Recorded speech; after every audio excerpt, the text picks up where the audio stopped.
हमने ये सीखा है कि एक ट्राइंगल है, हम पढ़ रहे हैं साइक्लिक सिमेट्रिक मोशन।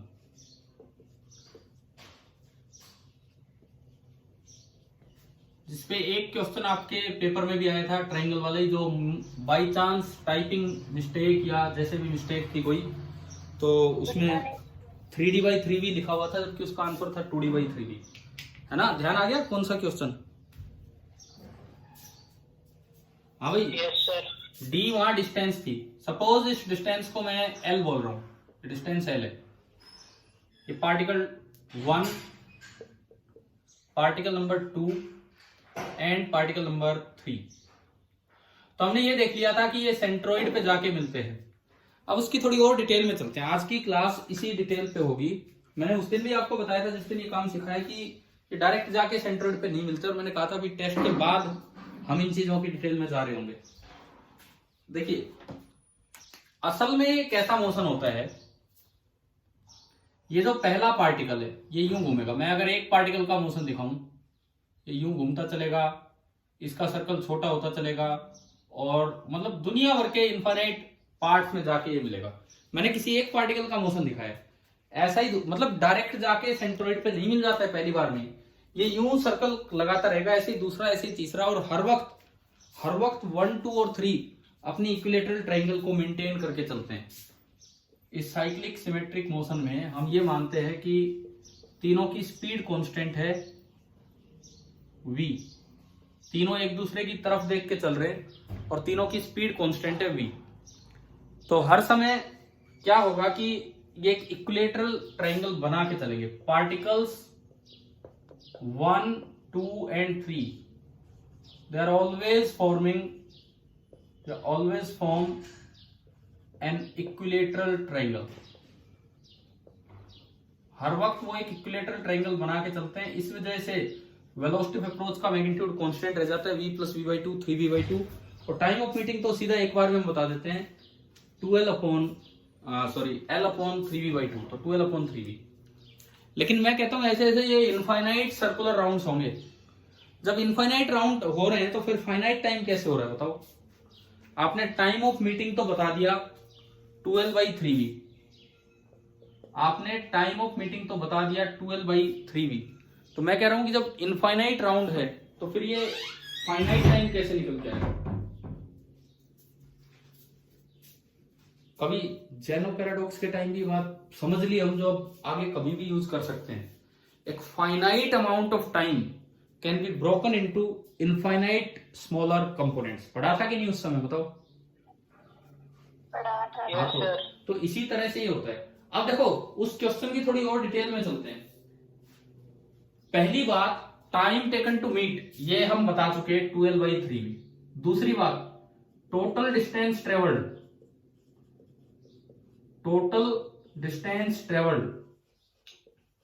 क्योंकि कांस्टेंट स्पीड से चल रहा है, तो अगर कांस्टेंट स्पीड से चलेगा तो डिस्टेंस ट्रेवल्ड होगा स्पीड इनटू टाइम, तो v इनटू टी। तो टी v से भी कटेगा, और ये टोटल डिस्टेंस जो आया वो कितना आया 12/3। अब जैसे उस दिन मैंने कहा था कि बच्चे सोचते हैं डिस्टेंस को मैं ज्योमेट्रिकली निकालूं, इम्पॉसिबल। डिस्प्लेसमेंट ज्योमेट्रिकली आप निकाल सकते हो डायरेक्ट यहां से यहां, ये है डिस्प्लेसमेंट। Distance impossible. आप ज्योमेट्रिकली ये लेंथ भी निकाल लोगे तो ये सीधा तो गया ही नहीं, ये तो दरअसल यू चक्कर काटता है, सीधा तो जाता ही नहीं, ये तो यू चक्कर काटता है, तब जाके वहां मिलेगा। तो डिस्टेंस तो हम इसी तरह से निकालेंगे। और उस दिन मैंने आपसे पूछा था फिर बाद में कि डिस्प्लेसमेंट निकालना आसान है कि डिस्टेंस, है ना? आपको ध्यान आया वो? तो आपने कहा था कि डिस्टेंस निकालना आसान है। अच्छा, अगर इसी में डिस्प्लेसमेंट पूछा जाता तो ज्योमेट्री से निकाला था हमने। तो ये एंगल 30 डिग्री, ये L/2, तो ये डिस्प्लेसमेंट S मान लो। तो इस ट्राइंगल में cos 30 degree that is L/2 divided by S। cos 30 होता है √3/2, L/2S। ये कटा तो S आपका निकल के आया, डिस्प्लेसमेंट होगा L/√3। डिस्टेंस ट्रेवल्ड तो ये है, लेकिन जो डिस्प्लेसमेंट होगा L/√3। अब हम थोड़ा डिस्टेंस ट्रेवल्ड की मैथमेटिकल डिटेल में चलेंगे। आज इस टॉपिक को लेने का यही पर्पज है कि एक तो आपको क्लियर हो कि ये यूं गए हैं, अब जैसे यूं आ जाए कि जब एक राउंड पूरा होगा, एक राउंड का मतलब कि जब ये 360 डिग्री से घूम चुका होगा, हालांकि पूरा उतने ही रेडियस का सर्कल नहीं बनेगा, अगली बार छोटा होगा, परंतु जब ये एक राउंड पूरा कर चुका होगा अबाउट द सेंट्रोइड, एक पूरा रिवोल्यूशन अबाउट द सेंट्रोइड कर चुका होगा, तब तक कितनी डिस्टेंस ट्रेवल की होगी इसने, ये मुझे निकालना हो। देखो क्या मतलब है कि मैंने इसको सेंट्रोइड से ज्वाइन किया, ये दोबारा जब ये सेंट्रोइड की लाइन पे आता है ये यहां, तो मुझे अब ये डिस्टेंस निकालनी है। कौन सी डिस्टेंस मैं इसमें कोशिश करता हूं किसी तरीके से मार्क करने की, चलो इसी को दिखा देता हूं। देखिए मुझे ये वाली डिस्टेंस निकालनी है, ये यहां से गया, यूं गया, यूं गया, यूं गया, और ये है distance travel till one complete revolution about the centroid. अगर टिल 2 कंप्लीट रिवोल्यूशन पूछा होता तो फिर ये और ऐड होता उसमें, ये वाली डिस्टेंस कहां तक, यहां तक, इस लाइन पे जब ये दोबारा आएगा। बताओ कि डायग्राम दिख रहा है क्या, समझ में आ रहा है क्या पूछ रखा है इसमें? Yes sir. ठीक है, और फिर हम ये भी निकालेंगे कि अगर n रिवोल्यूशन हो तो कितनी डिस्टेंस हो चुकी, और n टेंड्स टू इंफिनिटी करें तो उसमें आंसर ये आना चाहिए। तो अब इस चीज को आप समझिए, ढंग से देखिए। देखो ये 3 दिन हो गए, अब ये जो काम चल रहे हैं काफी अच्छे काम चल रहे हैं आपके, जो नॉर्मल क्लासेज में हमने पढ़ लिया पूरा, जो नॉर्मल चीजें हैं, अब 2-3 दिन से हम इसमें थोड़ी थोड़ी चीजें इंप्रूव करके लाते जा रहे हैं। इसीलिए मैं आपसे पूछ रहा था बार बार कि कल क्या पढ़ाया, परसों क्या पढ़ाया, तो आपको ध्यान होना चाहिए वो चीज ना, ये कॉन्सेप्ट्स दिमाग में आने चाहिए। अब देखो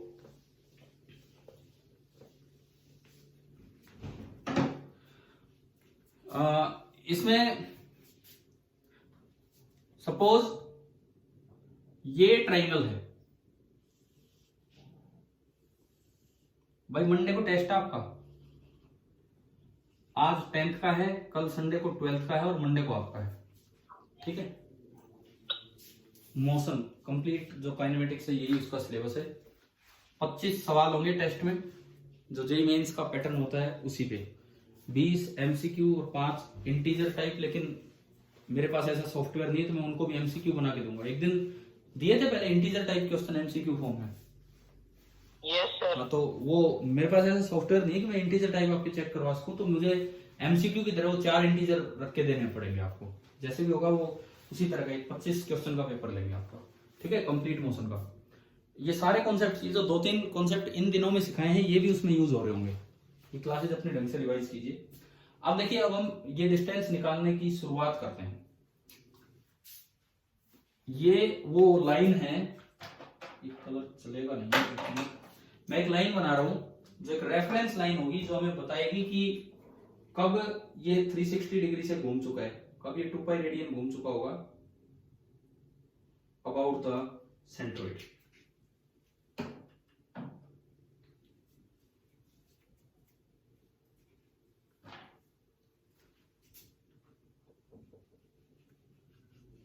this is the reference line about the centroid. अब जब ये पार्टिकल चलना स्टार्ट करता है तो देखो थोड़ी देर में ये पार्टिकल यहां आ चुका है, यहां कहीं भी यहां आ चुका है। मैं कहता हूं ये घूमते घूमते, ये यू राउंड लेना है इसको, तो थोड़ी देर में ये पार्टिकल घूमते घूमते यहां आ चुका है कहीं भी। ये t=0 पे स्टार्ट हुआ और t=t टाइम पे ये यहां है। हमें निकालना क्या है, टू फाइंड, बताओ मैं क्या आपको बोल के चल रहा हूं, क्या निकालने की कोशिश कर रहे हैं? Distance covered by the particle कब, when it completes 1 revolution about the centroid या about the line, red line. तो हम ये निकालना चाह रहे हैं distance covered when the particle completes 1 revolution, ये निकालना है। डिस्टेंस निकालने का एक ही तरीका है, बताओ। जब अगर कांस्टेंट स्पीड से कोई पार्टिकल चल रहा हो तो डिस्टेंस कैसे निकालनी चाहिए? Speed into time. हाँ, स्पीड इनटू टाइम। मतलब मेरा टारगेट ये रहे कि मुझे टाइम पता लग जाए कि जब एक राउंड पूरा होगा, देखो मैं ये पता लगा दूं कि जब इसका एक राउंड पूरा होगा इस लाइन के अबाउट यूं, तो अगर t=0 पे स्टार्ट हुआ तो t=t1 टाइम अगर यहां हो जाता है, यहां पे t=t1, तो ये जो पहली डिस्टेंस, डिस्प्लेसमेंट की बात नहीं कर रहा हूं मैं, डिस्टेंस की बात कर रहा हूं, तो डिस्टेंस हो जाएगी v × t1। और अल्टीमेटली मेरा टारगेट है कि मैं T1 लेके आऊं। अच्छा, वेरिएबल आप एंगल में चलो तो बेटर रहेगा। ये सेंट्रोइड ऑफ द ट्राइंगल है G, ये स्टार्टिंग पोजीशन A, ये स्टार्टिंग पोजीशन है इसकी A की। T टाइम पे A यहां आ चुका है, T टाइम पे A जो है वो यहां आ चुका है इस जगह। तो अब देखो जो GA लाइन है, GA लाइन, पहले GA लाइन इधर थी और अब GA लाइन यहां आ गई है। तो GA लाइन कुछ एंगल टर्न कर चुकी है थीटा। हाँ भाई बताओ, ये दिख रहा है क्या, क्या बनाया मैंने? Yes sir. GA लाइन कितना एंगल टर्न कर चुकी होगी eight T equal to T1? 360 ना डिग्री में मत बोला करो। Pi 2 pi. At T equal to T1 जो थीटा है वो कितना है हमारा? 2 पाई। 2 पाई। तो मतलब मुझे अल्टीमेटली मेरा तरीका क्या होना चाहिए कि find a relation between theta and T. Find a relation between theta and T. उसमें जब थीटा की जगह 2 पाई रख दोगे तो टी की जगह T1 रख दो, वहां से T1 आएगा और फिर T1 इसमें पुट कर दोगे तो S1 आ जाएगा। अभी बताओ आया क्या तरीका समझ में, क्या होना चाहिए? Yes sir. ठीक है, ये जैसे क्या था लास्ट टाइम, कौन सी क्लास की बात है पता नहीं, मेडिकल ए की बात है शायद। लास्ट टाइम जब मैं एक 12th के, वो 11 थी तो उनमें पढ़ा रहा था, तो मैंने तो सिंपल वही करवाया था क्लास में कि भाई ये जाके मिला। फिर एक बच्चे ने डाउट पूछा था कि बोले सर क्या ये सीधा जाके मिलता है या सर्कल में जाके मिलेगा? तो वहां उनकी क्लास में वो 2 बोर्ड लगे होते हैं आपके आरपीएस, उसमें क्लासरूम में 2 बोर्ड, पूरे दोनों बोर्ड भर गए थे ये सोल्व करने पर। वहां मैंने फर्स्ट टाइम ही पिछली बार ये सोल्व किया था और उससे उन बच्चों ने, मेडिकल ए वालों ने शायद नोट भी किया होगा उस समय, ये था। तो आप लोग तो जरूर सीखें। लास्ट ईयर तो किसी ने डाउट पूछा था, अब क्योंकि मुझे पता है तो इसलिए मैं आपको बता रहा हूं कि भाई इस तरह से भी चीजें आ सकती हैं। अब देखो तरीका समझिए आप अब ध्यान से। मेरा टारगेट ये रह गया कि मुझे theta is a function of time निकालना है। मान लो लेट GA की जो वैल्यू है वो R है, let GA be R at any time T, let GA be R at time T। तो आप ये बताओ at T equal to 0 R कितना है बताइए, क्योंकि इंटीग्रेशन वगैरह होंगे उनमें लिमिट की जरूरत पड़ेगी। At T equal to 0 R कितना है भाई? इस वक्त ये दूरी R है, तो एट T इक्वल टू 0 ये था ये R। थोड़ा ज्योमेट्री का यूज करें हम। सर डिस्प्लेसमेंट है सर। हाँ D/√3। हाँ बिल्कुल सही, जो इसका फाइनल डिस्प्लेसमेंट होना है वही होना है। और मैंने बताया भी था कि ये वाला एंगल 30 डिग्री, ये D/2, तो D/2 अपॉन cos 30 करोगे तो ये आएगा L अपॉन √3। ये लेंथ L मानी थी हमने, ट्रायंगल की जो लेंथ है वो L मान ली, तो ये हो गया L अपॉन √3। बताओ क्या ये GA की इनिशियल वैल्यू समझ में आ गई आपको? Yes sir. ठीक है, अब समझिए आप, यहां पे जब पार्टिकल है तो उसकी वेलोसिटी होगी टेंजेंशियल टू द पाथ, तो ये इसकी वेलोसिटी v है। और हर वक्त ABC एक इक्विलेटरल ट्रायंगल बना के चल रहे होंगे, हर वक्त ABC एक इक्विलेटरल ट्रायंगल बना के चल रहे होंगे, तो हर वक्त AG सेंट्रोइडल लाइन होगी।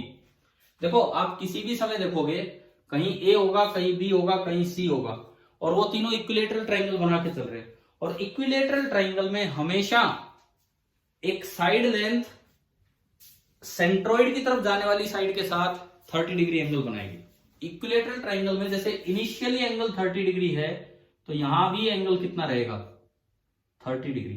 क्योंकि ABC साइक्लिक सिमेट्रिक मोशन में हमेशा इक्विलेटरल ट्रायंगल बना के चलेंगे, तो इक्विलेटरल ट्रायंगल का पूरा एंगल रहेगा 60 डिग्री जहां भी इक्विलेटरल ट्रायंगल बनेगी। तो जो सेंट्रोइडल लाइन जानी है उसके साथ ही एंगल बताओ कितना बना रहेगा हर वक्त? 30 डिग्री। क्या ये पॉइंट आया कि नहीं आया समझ में? मैं थोड़ा आराम से ही चल रहा हूं ताकि आपको एक एक पॉइंट क्लियर हो। यहां पे दोबारा बताऊं, ये क्या बताया मैंने? Yes sir. देखो सुनो, किसी T टाइम पे ये एक ऐसी ट्रायंगल बनी, ये पार्टिकल है A और ये जा रहा होगा B की तरफ, फिलहाल यहां कहीं होगा B, वो जा रहा होगा C की तरफ। हमने सारे नहीं दिखाए, हमने तो खाली बस A का मोशन दिखाया है। और ये जा रहा होगा C की तरफ और C आ रहा होगा A की तरफ यूं, और ये तीनों मिलके हर वक्त क्या बना के चल रहे होंगे, इक्विलेटरल ट्रायंगल। ट्रायंगल। तो तीनों के जो अंदर वाले एंगल है 60-60 डिग्री होंगे। जी हर वक्त उस ट्रायंगल का रहेगा सेंट्रोइड, यस जी सर। जी हर वक्त उसका रहना है सेंट्रोइड। तो ये सेंट्रोइडल लाइन बाइसेक्ट करेगी इक्विलेटरल ट्रायंगल में, तो ये एंगल कितना रहेगा हर समय, 30 डिग्री। 30 डिग्री। तो अब बताओ क्या मैंने ये एंगल बनाया यहाँ पे 30 डिग्री। आया क्या समझ में? Yes sir. ठीक है, आप इस V के दो कंपोनेंट कर दो, एक अलोंग AG और एक perpendicular to AG। Along AG V का कंपोनेंट क्या है बताओ, V cos 30 की V sin 30? सर V का कंपोनेंट अलोंग AG कितना है, cos 30। V cos 30 डिग्री, यानी कि V into √3/2। Along perpendicular to AG क्या है बताइए, V sin 30। V sin 30 V/2। अब बननी है सबसे अच्छी इक्वेशन। अब इस क्वेश्चन का जो मेन पॉइंट है वो अब आएगा। मैं एक बार फिर पूछूं, क्या सारे बच्चे ध्यान दे रहे हैं कि नहीं दे रहे हैं? क्योंकि आवाज इतने बच्चों की आ नहीं रही है यस सर नो सर में। Yes sir. ठीक है ठीक है ठीक है। क्या यहां तक एक एक पॉइंट क्लियर हो गया आपको यहां तक? Yes sir. अब देखिए, अब मैं इस डायग्राम को थोड़ा बड़ा करके दिखाऊंगा। इस डायग्राम को, मेरे पास कोई वो तो है नहीं कि मैंने यूं कर दिया बड़ा हो गया, साइड में बनाना पड़ेगा। मिटा दूं मैं उधर वाली चीजें अगर थोड़ा याद रह जाए तो। अब देखो, बीच में ये आपकी लेंथ है GA इनिशियल, ये आपकी लेंथ थी GA इनिशियल, ये G पॉइंट ये A पॉइंट। T टाइम पे ये घूम के आ चुका है 30 डिग्री एंगल पे, ये A यहां आ गया 30 नहीं सॉरी किसी थीटा एंगल पे। T टाइम पे थीटा एंगल पे आ चुका है और इस वक्त इसकी वेलोसिटी इधर है V और ये सेपरेशन है R ये। अब देखो अगले dt टाइम में ये थोड़ा और आगे जाएगा, इधर ध्यान देना, अगले dt टाइम में ये थोड़ा और आगे जाएगा तो एंगल भी थोड़ा बढ़ गया होगा। एंगल थीटा के साथ और कितना बढ़ाऊं मैं, d थीटा। समझ में आ रहा है? GA लाइन A पॉइंट थोड़ा सा और आगे चला गया, यहां एट टाइम t है, यहां एट टाइम 0 है और यहां at time t plus dt है। अभी बताओ ये आ रहा है क्या समझ में, क्या किया मैंने? हाँ भाई देखो दोबारा सुन लो, एक बार फिर से देख लीजिए आप, इसमें डाउट नहीं रहना चाहिए इस चीज में। एक बड़ा अच्छा कॉन्सेप्ट है, ढंग से क्लियर करो इस चीज को ना। जो GA है उसकी स्टार्टिंग लाइन, ये पेन चल नहीं रहा इतना, पर करना पड़ेगा मुझे थोड़ा अलग। ये थी, ये इसकी स्टार्टिंग लाइन थी GA की। t=0 पे A पार्टिकल यहां था और R की इनिशियल वैल्यू थी d/√3। किसी t टाइम पे ये यहां आ चुका है और इस वक्त इसकी वेलोसिटी कहीं इधर है और ये टर्न कर चुकी है थीटा एंगल से और ये टाइम हो गया है t। ठीक है, और ये जो सेपरेशन है GA, इस वक्त ये सेपरेशन है R। अभी बताओ यहां तक का डायग्राम आया समझ में, यहां तक t टाइम तक? Yes sir. ठीक है, अगले dt टाइम में ये थोड़ा इधर की तरफ आएगा, ये थोड़ा इधर की तरफ आएगा आगे की तरफ dt टाइम में। तो यहां टाइम हो गया t प्लस dt, एंगल भी थोड़ा और बढ़ गया, तो थोड़ा और बढ़ा तो नया एंगल होगा थीटा प्लस डी थीटा, यानी कि अगले एंगल को मैं डी थीटा बोल सकता हूं। और डिस्टेंस भी थोड़ा चेंज हो गया, हालांकि डिस्टेंस कम हुआ है लेकिन आपको एक बात याद है कि नहीं है? हाँ, हमें पता है कि लगातार सेपरेशन सेंट्रोइड से कम हो रहा है क्योंकि इसे सेंट्रोइड पे जाके मिलना है। एक बात ध्यान रखना, मैं ए और बी के बीच की बात नहीं कर रहा, मैं ए और सेंट्रोइड के बीच की बात कर रहा हूं। ए और सेंट्रोइड के बीच का सेपरेशन भी लगातार कम हो रहा है, उसे वहां जाके मिलना है। लेकिन R प्लस dr होगा, बट dr पॉजिटिव है कि नेगेटिव है? यहां पॉजिटिव कैसे है? पॉजिटिव कैसे है बताओ? R प्लस dr छोटा है R से, तो dr पॉजिटिव है कि नेगेटिव है? नेगेटिव। अब देखो मैंने V के दो कंपोनेंट किए, एक अलोंग AG और एक perpendicular to AG। Along AG जो कंपोनेंट है मैं उसको लिख सकता हूं dr/dt, क्योंकि अलोंग AG मतलब R में क्या चेंज हो रहा है, मतलब R में क्या चेंज हो रहा है, अलोंग AG का मतलब है तो अलोंग एजी जो वेलोसिटी होगा that will be rate of change of r, that is d are by D t. परंतु ये पॉजिटिव है, ये मैग्नीट्यूड है, तो उसे भी पॉजिटिव करना पड़ेगा। अब टाइम तो बढ़ेगा तो डी टी पॉजिटिव है, लेकिन डिस्टेंस कम हो रहा है तो डी आर नेगेटिव है। तो इधर तो पॉजिटिव है, तो इसको पॉजिटिव बनाने के लिए क्या करूं मैं, इसको पॉजिटिव बनाने के लिए बाहर क्या लगा दे, एक और माइनस। किया है ना ऐसा काम कभी पहले? Yes sir. देखो फिर से सुन लो, वेलोसिटी इस वक्त v है, उसका r की तरफ कंपोनेंट है v cos 30, उसका काम होगा r को कम करना, यानी कि उसका मतलब होगा rate of change of r, मतलब dr बाई dt। परंतु वो तो मैग्नीट्यूड ऑफ वेलोसिटी है, तो dr बाई dt तो नेगेटिव है, क्योंकि dr नेगेटिव, तो उसे पॉजिटिव करने के लिए बाहर लगाया एक और माइनस साइन। इतनी, ये सवाल सही उसी बच्चे का हो सकता है जिसको इस बात का भी ध्यान हो कि ये अगर कोई चीज कम हो रही है तो लिखा तो प्लस के साथ जाएगा, लेकिन उसकी वैल्यू नेगेटिव होती है, तो फिर उसे पॉजिटिव करने के लिए माइनस किया। हाँ जी भाई बताओ, ये आया समझ में? मैं एक बार, अगर ये जीए नहीं दिख रहा तो मैं इसको, अगर ये जीए नहीं दिख रहा तो मैं इसको डॉट डॉट डॉट से दिखा रहा हूं, ये जीए है इनिशियल, इस तरह से ये इनिशियल वैल्यू थी जीए की। अच्छा, पहली इक्वेशन आपकी बन गई, तो यहां से फर्स्ट इक्वेशन बनी d are by D t, dr by dt is equal to minus under root 3/2 into v. अब मैं चलूं सेकंड इक्वेशन की तरफ। Second equation v sin 30, v cos 30 तो है रेडियल और v sin 30 है टेंजेंशियल।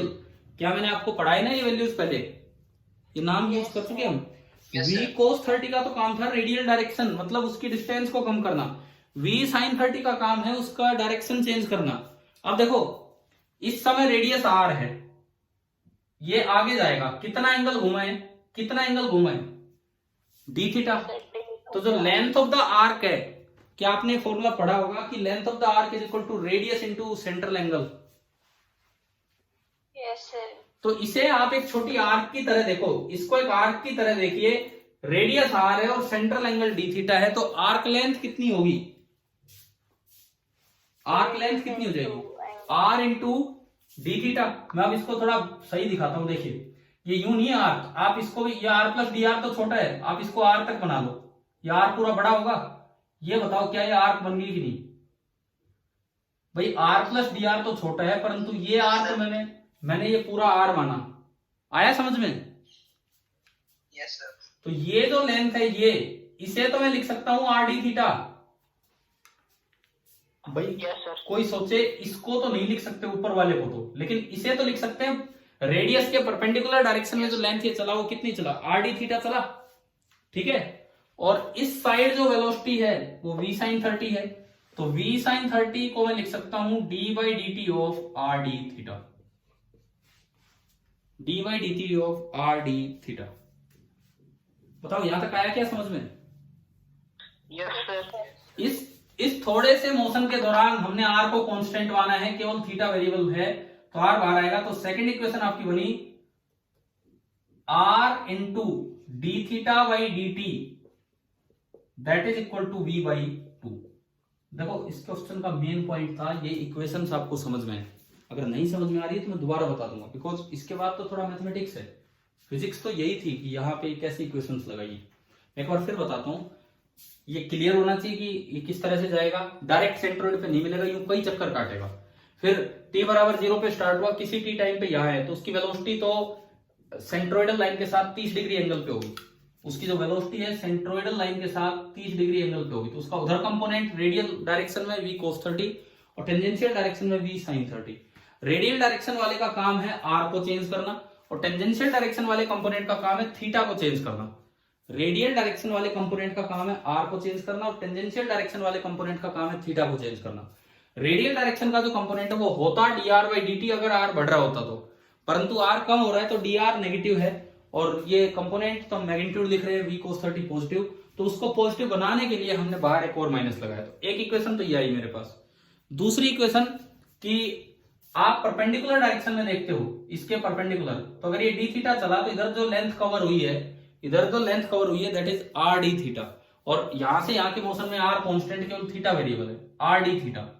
मैं जो ये नीचे वाला दिखा, इधर जो वेलोसिटी है, इस तरफ जो वेलोसिटी है दैट इज v sin 30, तो v sin थीटा को आप 30 को आप लिख सकते हैं d by D t of r D theta. और इस छोटे से मोशन के दौरान आर कांस्टेंट केवल थीटा वेरिएबल है, तो आपका ये हो गया r into d theta by D t. अच्छा, सेकंड इक्वेशन को लिखने का एक और भी तरीका होता है। जब हम सर्कुलर मोशन पढ़ रहे होंगे, जब हम सर्कुलर मोशन चैप्टर पढ़ेंगे, तो वहां एक टर्म आएगी एंगुलर वेलोसिटी, एंड वो होती है d theta by D t, और एंगुलर वेलोसिटी होती है वी बाई आर। तो उससे देखेंगे तो v by r is equal to d theta by D t. तो आप बताओ क्या सेम ये बन गया कि नहीं? V velocity is equal to r into d theta by D t, और वो वी क्या लेना है? टेंजेंशियल। ये वी टेंजेंशियल होती है, और वी टेंजेंशियल यहाँ वी बाई टू है। तो वो तो मैंने सर्कुलर से बताया, लेकिन ये यहाँ से बताया। अब बताओ कि आपको दो इक्वेशन समझ में आई कि नहीं आई? हाँ भाई बोलो, ये दो इक्वेशंस क्लियर हैं कि डाउट है? तो पूछ लो अभी, फिर दोबारा समझाऊंगा आपको। जवाब दीजिए। आ गई सर। ठीक है, अब इसके बाद सोचो, जो मैंने बोर्ड पे लिखा था, जो मिटा दिया, मैंने लिखा था कि जो पहला राउंड पूरा होने तक जो डिस्टेंस कवर होगा, डिस्प्लेसमेंट नहीं distance, that will be equal to V into T one. पहला राउंड पूरा होने तक जो डिस्टेंस कवर होगा that will be V into T one. T one ऐसे निकलेगा at theta equal to two pi T is equal to T one. तो मेरा टारगेट था कि थीटा और टाइम में रिलेशन लाओ, मैं आर हटाऊं, थीटा और टाइम में रिलेशन लाओ। अब मेरे पास दो इक्वेशंस बन गई, इनसे मुझे आर को एलिमिनेट करके थीटा और टाइम में एक रिलेशन लेके आना है। मैं इनको हटा रहा हूं और मैं उन दो इक्वेशंस को आगे बढ़ाऊं। देखिए, ये आपकी दो इक्वेशंस हैं। अब टारगेट ये है कि from equation 1 and 2, from equation 1 and 2 find a relation, from equation 1 and 2 find a relation between theta and T, तब जाके ये सोल्व होगा। From equation 1 and 2 find a relation between theta and T, तब जाके ये सोल्व होगा। अब theta और टी में रिलेशन कैसे लेके आए, उसका तरीका, आर हटाना है हमें, तो पहले तो वी हटा दो, एक बार इसको डिवाइड कर दो, डी थीटा। अच्छा, अब इसमें सुनो, इसमें थोड़ा लॉजिक आपको क्या लगाना चाहिए। सबसे पहले आप आर और थीटा में रिलेशन ले आओ, फिर उसको अप्लाई करेंगे यहाँ। कैसे? आर और टी में, जैसे आपको सही लगे वैसे थीटा और टी में रिलेशन आ जाएगा। मैंने इक्वेशन 1 से इक्वेशन 2 को डिवाइड किया, तो बोलिए क्या बचा? लेफ्ट हैंड साइड में क्या बचा जब मैंने इक्वेशन 1 से इक्वेशन 2 को डिवाइड किया? dt से dt कट जाएगा, क्या बचेगा बोलो? 1 by r d are by D theta. बताओ भाई, ये आया क्या समझ में? लेफ्ट हैंड साइड आ गई आपको समझ में? राइट हैंड साइड आप देखोगे तो v बाई टू से v बाई टू कट गया, राइट हैंड साइड में ओनली बचा -√3, -√3, ये बचा। तो मेरे पास आर और थीटा में एक रिलेशन आया कि 1 by r into d r is equal to -√3 into d theta. 1 by r into d r is equal to -√3 into d theta. ये मुझे डी नहीं लिखना चाहिए, हमने वो लेंथ कितनी मानी थी इनिशियल, जो एज लेंथ है एल, तो ये इनिशियल वैल्यू आर की रहेगी L/√3। चलो भाई, ये आर और थीटा में रिलेशन अब लाने के लिए इसको इंटीग्रेट कर दो, इसको इंटीग्रेट करो। मैं इसको हटा रहा हूं इस डायग्राम को, बोर्ड इतना ही है हमारे पास। इंटीग्रेटिंग बोथ द साइड्स, आपने इसको इंटीग्रेट किया, बोलिए 1 बाई आर डी आर, मैं r as a function of theta लाना चाह रहा हूं, -√3 कांस्टेंट है और इंटीग्रल डी थीटा। शुरू में जब थीटा 0 है, ये चलना स्टार्ट ही नहीं किया, तो आर की इनिशियल वैल्यू कितनी थी एल की टर्म्स में? बताओ, ये आर है ए और जी के बीच का सेपरेशन। तो जब उसने चलना स्टार्ट किया, अभी थीटा स्टार्ट ही हुआ था, थीटा 0 था, तो इनिशियल वैल्यू कितनी है आर की? L/√3, ये इनिशियल वैल्यू है। और किसी भी थीटा पे जब ये थीटा आ चुका है, तो इस वैल्यू को हमने बोला है आर। किसी भी थीटा पे ये जो सेपरेशन है ए जी, ये हमने बोल दिया आर। इंटीग्रेशन करवाओ, 1 बाई आर का इंटीग्रेशन क्या होता है? 1 बाई आर का integration ln r log to the base e, limit L/√3 से r, माइनस रूट थ्री बाहर आया, इंटीग्रल डी थीटा होगा theta and limit 0 to theta. आपने इसको थोड़ा और आगे लिमिट पुट की तो पहले अपर लिमिट तो ln r, ln तो समझते हो, log e को ही हम ln लिख देते हैं, minus lower limit ln of l by root three is equal to minus root three upper limit theta minus lower limit 0। अच्छा log a minus log b क्या होता है? log a minus log b log a by b। log a by b मैं यही लिखता हूं क्योंकि मुझे दो इक्वेशन तो बचा के रखनी है, ये अभी यूज करेंगे हम। तो ये बना log of a by b, तो log of r upon l और रूट थ्री ऊपर गया और लिमिट है ना बेस है e इज इक्वल टू इधर बचा माइनस रूट थ्री थीटा। यहां से अगर मैं under root three r by l की वैल्यू लिखूं पावर में एक्सपोनेंशियल फॉर्म में तो e की power minus root three theta हो गया, और यहां से l आया, देखो l निकल के आया, l की वैल्यू सॉरी r निकल के आया l upon under root three into e raise to power minus under root three theta, equation number 3। आप बताओ r और थीटा में रिलेशन आ गया? Yes sir. ठीक है, देखो मेरा टारगेट एक ही है, मेरा टारगेट, अब ये क्वेश्चन मैथमेटिकल फॉर्म में चल रहा है, फिजिक्स का काम हम लगभग देख चुके हैं। मेरा टारगेट एक ही है कि मुझे थीटा और टाइम में रिलेशन लेके आना है, मुझे थीटा और टाइम में रिलेशन लेके आना है। मेरे पास D are by D T की वैल्यू थी, R D theta by D T की वैल्यू थी, मैंने डिवाइड करके देखा, उससे रिलेशन तो आया लेकिन आर और थीटा में आ गया, उससे रिलेशन तो आया लेकिन आर और थीटा में आ गया, और मुझे रिलेशन चाहिए थीटा और टाइम में। आर और थीटा में रिलेशन आ चुका है, मैं अगर आर की वैल्यू इक्वेशन 2 में पुट कर दूं तो थीटा और टाइम में रिलेशन आ गया। भाई ये काटो मत, ये तो डिवाइड किया इसलिए काटा था, डिवाइड किया इसलिए काटा था, अभी इसको बचा के रखो। आपके पास एक फॉर्मूला है r D theta by D t is equal to v by two. अगर मैं आर की value in terms of theta यहां पुट कर दूं तो आप बताओ क्या थीटा और टाइम में रिलेशन दिख रहा है कि नहीं आपको? भाई अगर मैं r की वैल्यू यहां पुट कर दूं तो केवल थीटा और टाइम वेरिएबल बचेंगे और मुझे वही चाहिए, उसके बाद ही मैं इस सवाल पे आगे बढ़ पाऊंगा। तो अगला स्टेप बताओ क्या करना है, क्या करना है, मैंने बता तो दिया, आप बताओ अगला स्टेप क्या करना है। Put the value of r in equation number, कौन सी equation? Second. Put the value of r, बताओ समझ में आ रहा है क्या किया है? Put the value of r in equation 2, तो 3 इन 2 इसका हमने यूज किया, 3 से r रखा l upon under root three into e raise to power minus root three theta, ये तो r हो गया, into d theta by D t is equal to v by two. बस अब मैं चाहे इन इक्वेशंस को हटा दूं, एक बार देख लो आप, फिर मैं इक्वेशन मिटा रहा हूं। अब मेरे लिए इक्वेशन किसी काम का नहीं है क्योंकि मुझे तो थीटा और टाइम में रिलेशन चाहिए था, वो आ गया।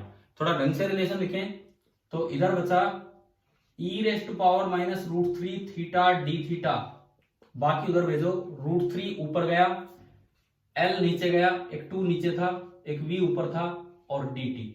एक बार चेक करो क्या ये दोनों इक्वेशन सेम है कि नहीं।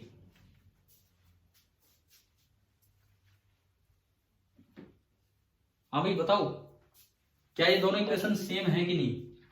Yes sir. ऊपर वाली होगी। सेम है सर। अब integrating both the sides, integrating both the sides, क्योंकि मुझे थीटा और टाइम में रिलेशन चाहिए। t बराबर 0 पे थीटा था ही नहीं, वो जस्ट रोटेशन स्टार्ट हुआ है, और किसी भी t टाइम पे, किसी भी t टाइम पे थीटा की वैल्यू है थीटा, ये बीच वाला इंस्टेंट मैं यहां से लेकर यहां तक ले आया। ठीक है, अब देखिए e की पावर x का इंटीग्रेशन क्या होता है? e की पावर x का इंटीग्रेशन बताओ।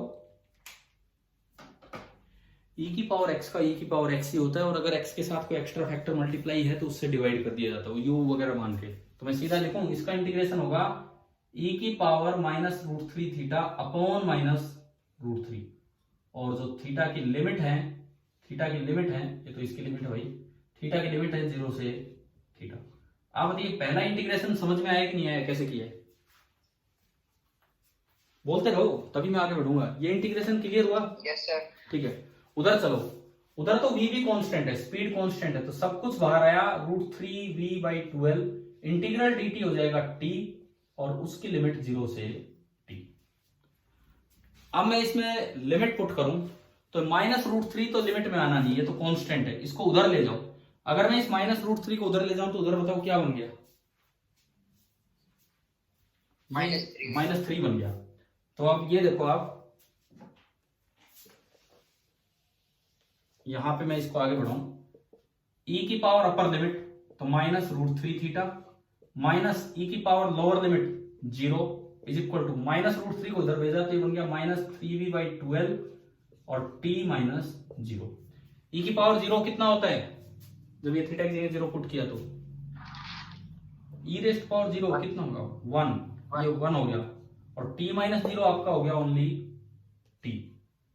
तो मेरे पास t as a function of, ये देखो इस माइनस को पहले इधर उठा लो, इस माइनस को इधर उठा लो, दिख रहा है ना बोर्ड नीचे, माइनस को इधर उठा लिया आप, तो ये बना 1 - e raised power -√3 theta is equal to 3v/12 into T. और यहां से t as a function of theta आ गया।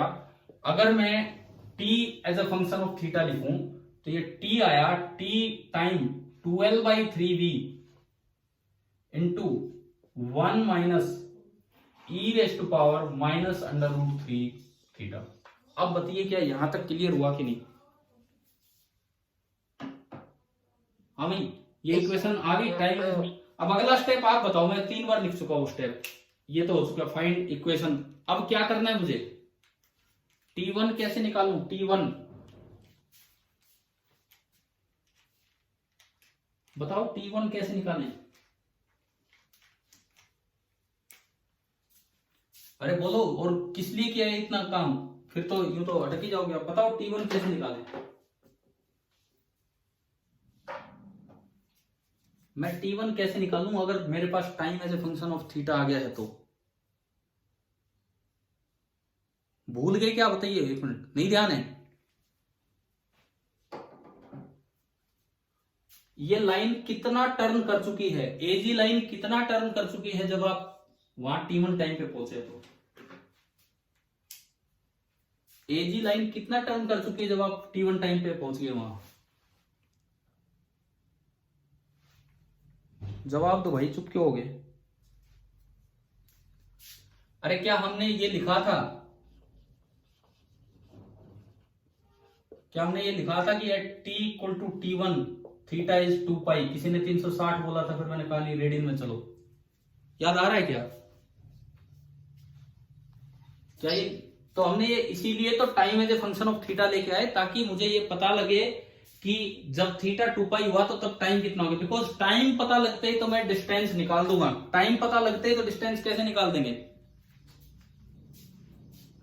टाइम पता लगते ही डिस्टेंस कैसे निकाल देंगे? कांस्टेंट स्पीड से जब कोई चीज चलती है तो डिस्टेंस होता है स्पीड इनटू टाइम। आपने थीटा 2 पाई रखा तो T1 आया 12/3v into 1 - e raised power -√3 into 2 पाई। तो ये आपको टाइम पता लगा, ये आपको टाइम पता लगा कि पहला राउंड पूरा होने में कितना टाइम है। तो आप बताओ, मैंने डॉट डॉट करके दिखाया था, ये डिस्टेंस S1 है यहां तक। S1 बताओ कितना है S1? अगर ये आपको समझ में आया तो आप बताइए S1 कितना होगा? ये पार्टिकल एक कांस्टेंट स्पीड से चल रहा है, हाँ कांस्टेंट स्पीड से चल रहा है, तो v इंटू T1। तो पहला राउंड पूरा होने तक जो डिस्टेंस, मैं डिस्प्लेसमेंट की बात नहीं कर रहा क्योंकि स्पीड इंटू टाइम आपको डिस्टेंस देगा, तो जो डिस्टेंस S1 होगा v से भी कटेगा, और ये आया 12/3 1 - e रेस्ट पावर -√3 इंटू 2 पाई। मैं एक बार रिपीट भी कर दूंगा क्योंकि एक बड़ा अच्छा कॉन्सेप्ट था ये, बहुत अच्छी अच्छी इक्वेशंस इसमें बन पाई हैं बीच में, और फिर बाद में मैथमेटिकल सॉल्यूशन में भी काफी दिमाग लगाना पड़ता है। तो ये आपका डिस्टेंस आया पहला। फिर मैंने कहा था कि पहला नहीं, अगर 2 का राउंड पूछा जाए, यूं आ गया और फिर दूसरी बार फिर आ गया इसी पे यहां तक, पूरा S2 कैसे निकालें शुरू से लेके 2 राउंड तक का। अगर मुझे S2 निकालना हो और वहां टाइम हो गया T2, तो बताओ 2 राउंड में कितना एंगल घूम चुकी होगी ये लाइन? अरे 1 राउंड में 2 पाई, तो 2 राउंड में कितना? 4 पाई। समझ गए हो? जब 2 राउंड हुए होंगे तो टाइम हो चुका होगा 4 पाई, तो यहां t की जगह आप थीटा की जगह 4 पाई रखेंगे और ये T2, और अब जो टोटल डिस्टेंस सेकंड तक पहला और दूसरा मिला के वो होगा v इंटू T2, तो यहां हो गया √3 इंटू 4 पाई। समझ में आया? ठीक है। सुनो, मैं रिपीट कर दूंगा, अभी जो स्टेप्स है फिर रिपीट करूंगा, क्योंकि आज ये ढंग से समझ लो। अब आप ऐसे ऐसे तो इनफाइनाइट राउंड होंगे। आप बताओ n राउंड जब हो चुके हैं, Tn हो चुका है, तो थीटा कितना पाई हो गया होगा? एक रिवॉल्यूशन में 2 पाई, 2 में 4 पाई, n में कितना?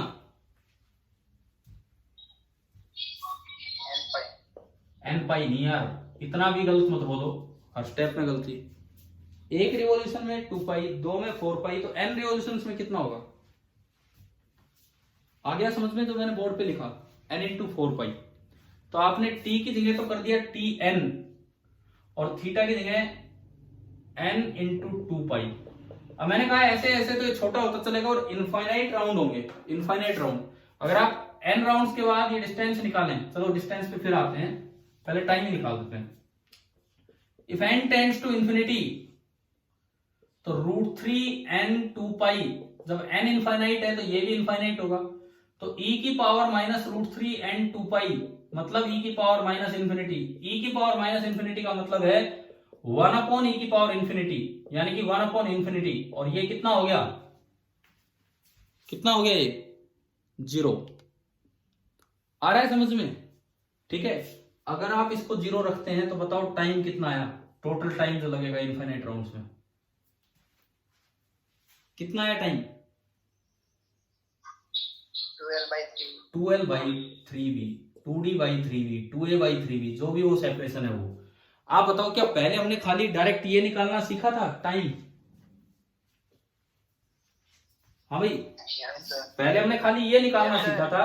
आज उसको ब्रेक करके उसके पार्ट्स में जाके फिर हम देख रहे हैं कि फर्स्ट राउंड में कितना डिस्टेंस, सेकंड में कितना, और एन में कितना, और अगर एन इनफाइनाइट हो जाए तो ये टाइम इतना ही आ गया। ठीक है। ऐसे ही अगर आपको डिस्टेंस लिखना हो एन राउंड्स में, तो v से मल्टीप्लाई कर दो, v इंटू Tn। तो v से मल्टीप्लाई करोगे तो v से भी कटेगा, और ये आया 12/3, 1 minus e raised power minus √3n 2 पाई। अगर n टेंड्स टू इंफिनिटी है, अगर n टेंड्स टू इंफिनिटी है तो ये चीज 0 और ये चीज 0, तो जो टोटल डिस्टेंस आएगा, टोटल डिस्टेंस वो ओनली कितना बचेगा आपका? 12/3। तो टोटल डिस्टेंस तो हमने पहले भी निकाल रखा था, लेकिन अब वो ब्रेक करके देख लिया कि एक राउंड में कितना डिस्टेंस, 2 में कितना डिस्टेंस, 3 में कितना डिस्टेंस। भाई अभी बताओ, ये एक बड़ा अच्छा सवाल था, क्या ये समझ में आया कि नहीं आया? ना मैं सुनो, अब मैं अगले 5-10 मिनट फिर से रिपीट कर रहा हूं और आपसे पूछूंगा कि ये स्टेप बताओ, तभी ये चीज समझ में आएगी, तभी आपको याद होगा। पता है, आधे से ज्यादा बच्चे तो ये मान के चलते हैं कि ये सीधा जाके सेंट्रोइड पे मिलेगा। अब आपको समझ में आ गया होगा, ऐसे किसी भी साइक्लिक सिमेट्रिक मोशन में क्या पार्टिकल सीधा जाके सेंट्रोइड पे मिलता है? सेंटर ऑफ द फिगर पे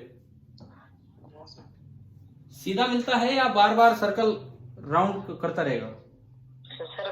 सर्कल राउंड ही करेगा, कि कैसा भी पार्टिकल हो। सुनो, अब हमने जो मेन बात जिस पे हमने ध्यान दिया, पहली बात एक रिपीटिशन में ले रहा हूं कुछ बातों का, ताकि आप बताएं जो मेन बातें थी। इसको हमने ए बोला था शायद, इसको बी, इसको सी। हमने आर किन्हीं दो पार्टिकल्स के बीच का सेपरेशन नहीं लिया, हमने आर सेपरेशन लिया है सेंट्रोइड और किसी एक पार्टिकल के बीच का सेपरेशन हमने लिया है आर। सेंट्रोइड और किसी एक पार्टिकल के बीच का सेपरेशन हमने लिया है आर। आर की इनिशियल वैल्यू अगर ये एल है, तो आपने ज्योमेट्री से देखा कि आर की इनिशियल वैल्यू है L/√3, और किसी भी टी टाइम पे यहां आ चुका है, यहां, तो ये सेपरेशन आर है टी टाइम पे, टी बराबर 0 पे, टी टाइम पे। इस वक्त इसकी स्पीड है v। सॉरी, मैंने ये देखा कि ये एंगल एजी लाइन एक टर्न कर चुकी है एंगल थीटा से। सवाल में हमसे पूछा कि जब इस एजी के अबाउट एक राउंड पूरा हो चुका होगा तो ये कितना टर्न, तो इसको कितना टाइम लगेगा या कितनी डिस्टेंस कवर करे।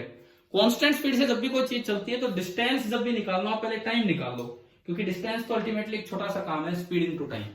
आपको मेनली टाइम निकालना होगा, उस पर ध्यान देना है। तो हमने क्या किया, ये आर है, यहां पे इसकी वेलोसिटी के 2 कंपोनेंट कर दिए, एक रेडियल डायरेक्शन में और एक टेंजेंशियल डायरेक्शन में। रेडियल डायरेक्शन में जो अगली लेंथ होगी वो बनाई r + dr, लेकिन dr छोटा होगा तो dr नेगेटिव है, तो तो जो लेंथ कवर्ड है वो dr नहीं बल्कि माइनस dr बोली जाएगी, क्योंकि dr तो नेगेटिव है इधर। तो जो वेलोसिटी का रेडियल कंपोनेंट है वो तो लिखा गया माइनस dr/dt। और ये भी एक चीज समझाई थी कि हर वक्त सेंट्रोइड के साथ इस वेलोसिटी का एंगल होगा 30 डिग्री। कैसे, मैंने बता दिया था बीच में। तो इधर तो कंपोनेंट आपका बना v cos 30, मतलब v cos 30 बराबर माइनस dr/dt। टेंजेंशियल डायरेक्शन में अगर ये थोड़ा d थीटा और रोटेट कर जाता है तो टेंजेंशियल डायरेक्शन में जो आर्क लेंथ बनेगी वो बनेगी r इंटू डी थीटा। तो उधर स्पीड है v sin 30 and v sin 30 आपका बना d/dt of r into d theta. और इस रोटेशन में r कांस्टेंट माना, यहां से यहां केवल थीटा वेरी कर रहा है, केवल थीटा वेरी कर रहा है। देखो हुआ क्या है, सुनिए। अब मैं इसकी डिस्प्लेसमेंट दिखाता हूं कि किस तरह से ब्रेक किए, किस तरह से हमने डिस्प्लेसमेंट ब्रेक की, एक बार उस पर ध्यान देना। एट टाइम t ये सेंट्रोइड है, ये a है। एट टाइम t ये a है t टाइम पे, और ये लेंथ है r। इसकी वेलोसिटी इधर की तरफ है, जिधर पार्टिकल b होगा फिलहाल उस साइड इसकी वेलोसिटी है v। यानी कि इस वक्त जो इसका इंस्टेंटेनियस डिस्प्लेसमेंट होना है वो तो इधर होना है। इस वक्त जो इसका इंस्टेंटेनियस डिस्प्लेसमेंट होना है वो तो इधर होना है ds। मैंने क्या किया, अब ध्यान देना आप एक बार। ये एंगल था थीटा, ये एंगल था थीटा, और ये लेंथ थी r t टाइम पे। तो हमने इस ds के दो कंपोनेंट कर दिए। एक ds का कंपोनेंट किया रेडियल डायरेक्शन में, एक तो ds का कंपोनेंट किया सेंट्रोइड की तरफ, और एक ds का कंपोनेंट कर दिया सेंट्रोइड के परपेंडिकुलर। मैंने इस ds के दो कंपोनेंट कर दिए, एक इधर और एक इधर की। अगर अगले dt टाइम में ds डिस्प्लेसमेंट हुआ है तो एक इधर और एक इधर। ये पूरा r था, ये पूरा r था, और ये r प्लस dr है। तो ये वाला जो डिस्प्लेसमेंट का कंपोनेंट होगा, डिस्प्लेसमेंट का रेडियल डायरेक्शन में जो कंपोनेंट होगा उसका मैग्नीट्यूड होगा माइनस dr। क्या ये चीज समझ में आती है? क्या ये चीज समझ में आई? क्या बताइए मैंने। डिस्प्लेसमेंट का रेडियल डायरेक्शन में जो कंपोनेंट होगा वो होगा माइनस dr, क्योंकि r के बाद उधर लेंथ होगी r प्लस dr, और r प्लस dr छोटा है तो वो कंपोनेंट होगा माइनस dr। और इसका जो इधर कंपोनेंट होगा वो होगा r d थीटा, ये वाला। ये थीटा एंगल टर्न कर गया, ये थीटा एंगल टर्न कर गया। तो ds का टेंजेंशियल डायरेक्शन में जो कंपोनेंट होगा उसका मैग्नीट्यूड होगा r इंटू डी थीटा। आप बताओ क्या ये दो बातें समझ में आ गई हैं कि नहीं? मैंने जब अभी डेराइव करवाया तो उसमें ds के कंपोनेंट करके नहीं दिखाया, आपको डायरेक्ट लिखवाया कि वेलोसिटी क्या होती है क्या नहीं होती। अभी बताओ क्या ये डिस्प्लेसमेंट के कंपोनेंट्स आए कि नहीं आए समझ में? देखो झूठ मत बोलना, अगर नहीं आया हो तो मैं दोबारा और अच्छे से डायग्राम बना के समझाऊंगा। ये चीज क्लियर होनी चाहिए। आप लोग, आपका टारगेट अल्टीमेटली IIT एडवांस है, मतलब आप फिजिक्स पूरे लेवल पे पढ़ो अच्छे तरीके से, कहीं भी कोई सवाल आ जाए हमसे होना चाहिए। तो ये कॉन्सेप्ट्स की बारीकियों में जाओगे तब जाके चीजें क्लियर होंगी। मैं एक बार फिर पूछता हूं कि आपको ds के दोनों कंपोनेंट समझ में आ गए, इधर क्या होगा और इधर क्या होगा? ठीक है, अब सुनिए। वेलोसिटी के दो कंपोनेंट हुए, जो इस डायरेक्शन में वेलोसिटी है, इस डायरेक्शन में, वो तो बनी थी v cos 30, क्योंकि ये एंगल 30 डिग्री है इस v के। ये ब्लैक कलर वाला जो v है ये v cos 30, और जो इधर कंपोनेंट बनेगा वो v sin 30। तो v cos 30 को तो मैं लिख सकता हूं दिस कंपोनेंट अपॉन dt। ये कंपोनेंट आपका माइनस dr है, तो आपका v cos 30 तो बना minus dr upon dt। And जो v sin 30 आपका बनेगा, v sin 30 वो आपका बनेगा दिस वाला कंपोनेंट, ये वाला कंपोनेंट अपॉन dt, और ये कंपोनेंट आपका है r d theta upon dt। यही दो इक्वेशन थी जो मेन इक्वेशंस थी इस क्वेश्चन को करने की। उसके बाद फिर हमने क्या किया, मेरा टारगेट था कि मैं थीटा और टाइम में रिलेशन लाऊं, मैं लिख पाऊं time as a function of theta, ताकि जब थीटा 2 पाई पुट करूं तो पहला टाइम आ जाए कि कब एक राउंड पूरा हुआ। थीटा 4 पाई 2 राउंड, थीटा n पाई कोई भी 2n पाई तो n राउंड। तो उसके लिए मैंने क्या किया, इनको डिवाइड किया। ये अब एक मैथमेटिक्स चल पड़ा, इनको डिवाइड करके मैं एक रिलेशन लाया, लेकिन वो r और थीटा में आया था, r और टाइम में नहीं आया। डिवाइड करके आप एक रिलेशन लाए r as a function of theta, फिर आपने उसको यहां वापस पुट किया इस इक्वेशन में। r as a function of theta put करते ही वेरिएबल r गायब हो गया। इस इक्वेशन में, इस क्वेश्चन में 3 वेरिएबल थे, t, थीटा और r। r as a function of t put करते ही ये वेरिएबल गायब हो गया। वेरिएबल गायब होते ही केवल थीटा और टाइम बचा। फिर मैंने थीटा और टाइम को इधर उधर करके इंटीग्रेट कर लिया और उससे मेरे पास आ गया time as a function of theta. फिर मैंने टाइम 2 पाई पुट किया, ना सॉरी थीटा 2 पाई पुट किया तो t1 आ गया और फिर डिस्टेंस आ गई v इंटू t1। अब मैं फाइनली लास्ट टाइम पूछता हूं, क्या ये कॉन्सेप्ट आप सभी को समझ में आ गया है कि नहीं, बताओ।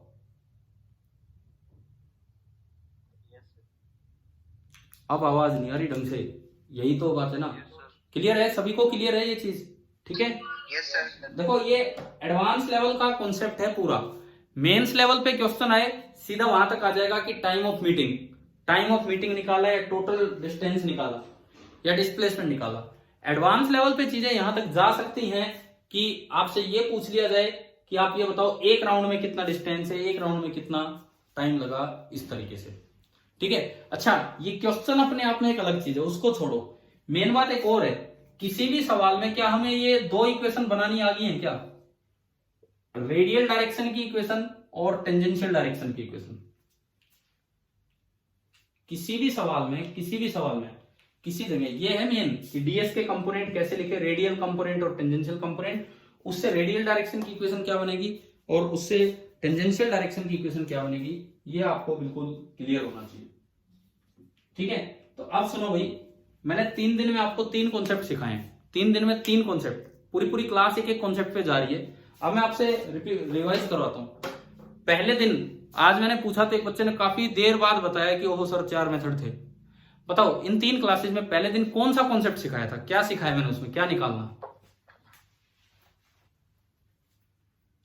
सिखाया, आप बोलिए, अब आपका बोलने का टाइम है। Minimum separation between the moving particles, याद आ गया। Minimum separation between the moving particle. मैंने कहा उसमें 2 मेथड याद रखो।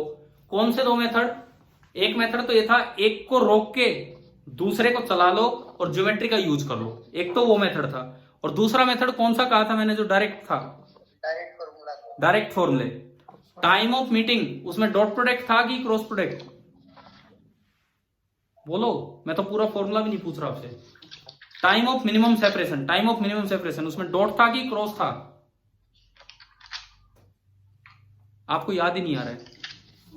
T is equal to minus R12 dot V12 upon modulus of V12 का होल स्क्वायर। याद क्यों नहीं है यार, फॉर्मूले 2 बार यूज करवा चुके, कल की क्लास में भी एक क्वेश्चन पहले दिया था। दूसरा डी मिनिमम, उसमें डॉट प्रोडक्ट था कि क्रॉस प्रोडक्ट था, बताओ। Cross product. उसका फॉर्मूला था डी मिनिमम बराबर modulus of R12 cross V12 upon mode V12।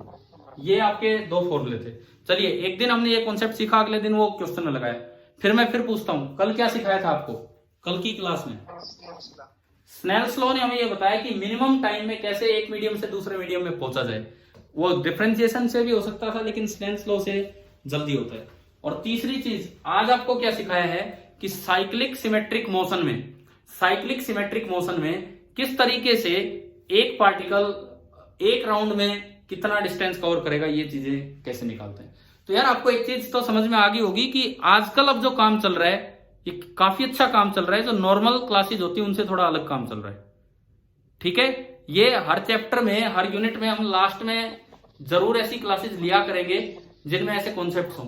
अच्छा, अगर आज की क्लास कोई ढंग से नोट नहीं कर पाया हो या किसी भी पार्ट में दिक्कत हो तो, क्योंकि मैं ये वीडियो तो अपलोड होता ही है, तो आप वहां से एक बार रिपीट टेलीकास्ट देख सकते हैं, इसका समझ सकते हैं भाई क्या हुआ है, किस तरह से किया है, ठीक है। दूसरी बात, मंडे को कंप्लीट मोशन, केवल मोशन, कंप्लीट मोशन पे आपका टेस्ट है। फर्स्ट यूनिट पे फिर चलेंगे, अभी मैं केवल मोशन पे आपका टेस्ट ले रहा हूं, ठीक है भाई।